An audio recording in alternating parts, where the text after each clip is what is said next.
Mais um Geografia com a Véia. Olá pessoal, novamente aqui para mais uma aulinha de Geografia no Geografia na Veia, Geografia com a Véia, Geografia na Véia. Hoje nós vamos falar de imigrantes. Isso mesmo, nós já falamos muito aí a respeito da população brasileira, das misturas que ocorreu durante o processo, né, e que ocorrem até hoje nesse processo de formação do povo brasileiro.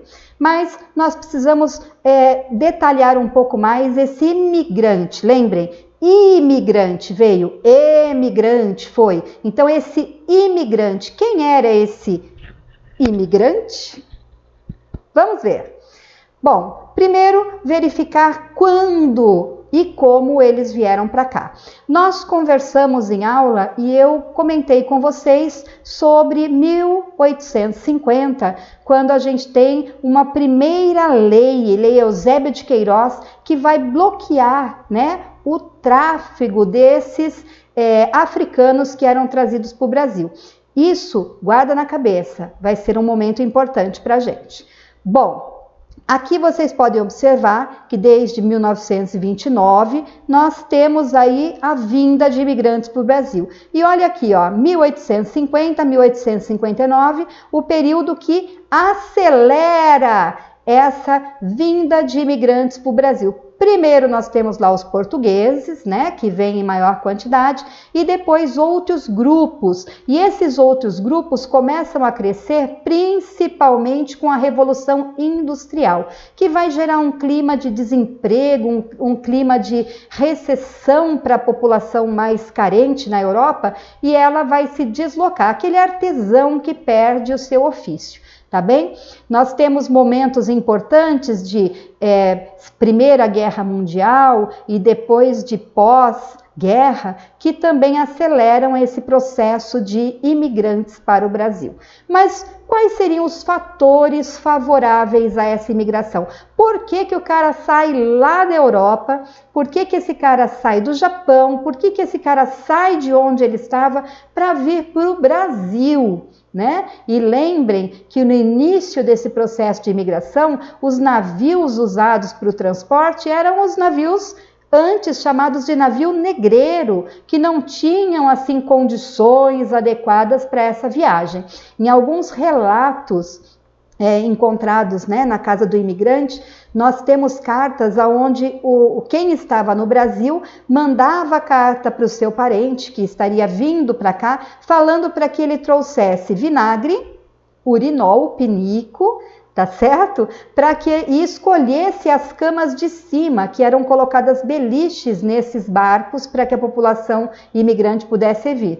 E a explicação é bem óbvia, né? Um local fechado, abafado, sem higiene, ele precisaria de um urinol, que é um pinico, para poder fazer as necessidades. Ele precisaria de vinagre por causa da infestação de piolhos, grande número de dias ali sem higiene dentro do barco, aquilo proliferava, né?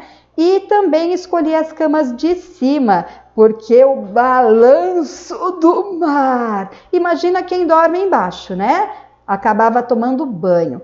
Bom, então fator favorável à imigração, nós temos crises políticas, sociais e econômicas na Europa, então crises.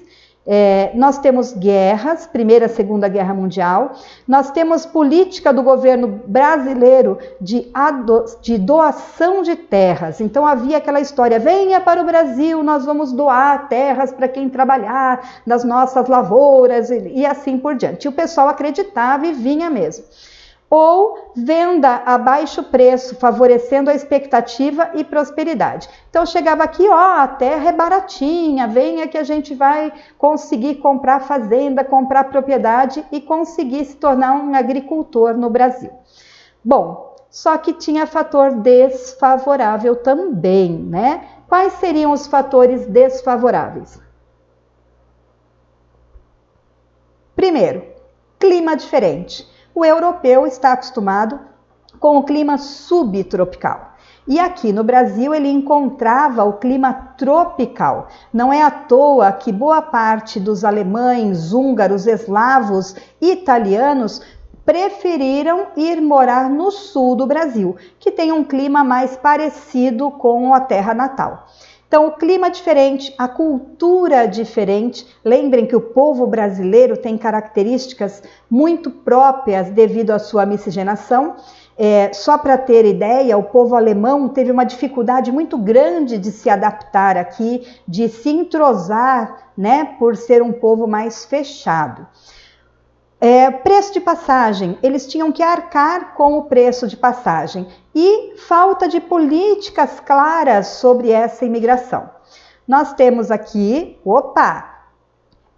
as datas, então observem, vamos fazer uma leitura de gráfico, olha lá, de 1884 a 1893, olhem a quantidade de imigrantes, você vai observar aqui, ó, que cada período vai ter uma característica. Então, os alemães vão vir mais a partir de 1924, aqui quando meu bisavô veio para o Brasil, né? Final da Primeira Guerra Mundial, nesse período aí que estava muito complicado na Europa. Os espanhóis, olha que tem um fluxo grande nesse período de Revolução Industrial mesmo e pré-guerra.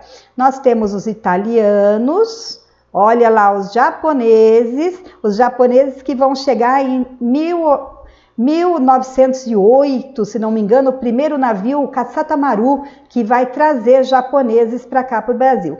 Os portugueses, maior quantidade, sírios, turcos e outras nacionalidades. Então aqui a gente está observando de 1884 a 1933, tá?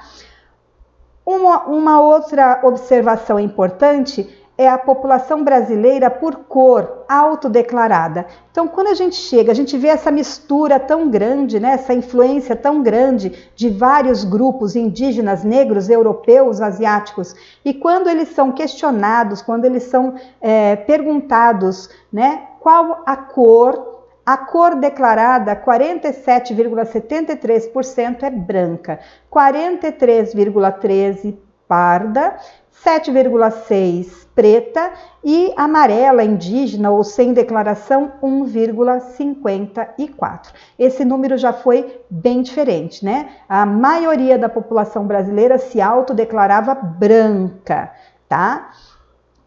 Algumas coisas chamam bem a nossa atenção. Normalmente, se num vestibular perguntassem para você assim, aonde está a maior parte dos negros no Brasil? A maior parte dos alunos iria correndo assinalar a região Nordeste. Não. Observem aqui. Aqui nós estamos falando dos grupos étnicos, tá? De um aumento da participação autodeclarada aí de negros e pardos, mas nós observamos, olha, brancos concentrados no sul do país, os negros concentrados na região amazônica, no norte do Brasil, e os pardos concentrados mais no Nordeste brasileiro, tá? Isso historicamente é explicado pelo processo de escravidão que ocorreu nessa área de litoral e pela grande miscigenação, tá bem? Não podemos esquecer do nosso indígena, que se encontrava praticamente em todas as áreas do Brasil e hoje muitos grupos deixaram de existir. Nós temos ainda alguns grupos que não têm contato com o homem branco e deixa eles do jeito que tá, porque tá muito bom para eles, tá bem? E os negros que foram trazidos para cá. Os negros que vieram para o Brasil são principalmente bantus e sudaneses. Então, eles vêm dessa região aqui verdinha, ó, da África, tá bem? E foram dispersos pela América, né? Pela Europa e pela América do Sul, Brasil aqui.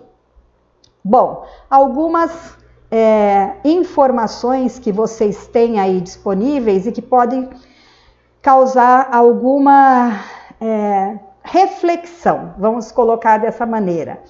Nós vamos ter aqui um mapinha da taxa de mortalidade infantil dos negros por 1000. Vocês vão observar que a mortalidade infantil nesse grupo, ela vai se concentrar mais no Nordeste brasileiro, tá certo? E a taxa de mortalidade infantil dos brancos por 1000. Então, a gente vê que existe uma diferença muito grande dessas taxas de acordo com a etnia, né? De acordo com a nossa característica aí de origem. Outro gráfico que pode trazer alguma reflexão para vocês, e esse gráfico também está aí na apostila de vocês, é esse. As cidades, que aqui é o total, né? Nós temos lá os brancos, os negros, os de cor preta e os pardos, e isso pelas cidades. As menores cidades com maior número de negros analfabetos. Tá bem? Então, isso aqui mostra pessoas com mais de 15 anos ou mais, que não sabem ler e escrever. Quanto menor a cidade, maior o número de analfabetos. E esses analfabetos têm uma grande porcentagem aí referente à população preta, tá? Cidades com mais de 500 mil habitantes, então nós temos um número menor de analfabetos, mas que não muda muito essa característica. Gente, nós temos que pensar muito nessa questão do imigrante, né? Então o imigrante ele vem para o Brasil, ele traz para o Brasil características culturais que são importantíssimas, ele promove uma mistura dessa sua característica cultural com as características já existentes aqui. Existem algumas cidades no sul do Brasil que usam dialetos ou falam línguas da sua origem, né? A cidade de Pomerode, no sul do Brasil, que fala alemão. É comum crianças da zona rural aprenderem o português quando vão para a escola, porque nas casas eles falam alemão. E alguns estudos linguísticos perceberam que comunidades ou cidades, né, italianas, espanholas, eslavas, no Brasil, elas mantêm um dialeto que já não é correspondente ao de origem. Quando o pessoal leva essas características lá para o país de origem, o pessoal não consegue entender esse dialeto, porque aqui ele sofreu uma mudança de acordo com a população que vivia aqui e se distanciou da sua população de origem, tá bem? Importante lembrar dos imigrantes, da colaboração que esses imigrantes trouxeram para o Brasil, principalmente com a mão de obra num período em que nós não podíamos mais ter a mão de obra escrava, graças a Deus, né? E essa mão de obra depois foi muito utilizada também para o processo de industrialização. Leiam, estudem, façam as tarefas e simulados. Saudade de vocês. Murilo, para de falar. Tá bom, pessoal? Grande beijo para vocês. Até a próxima.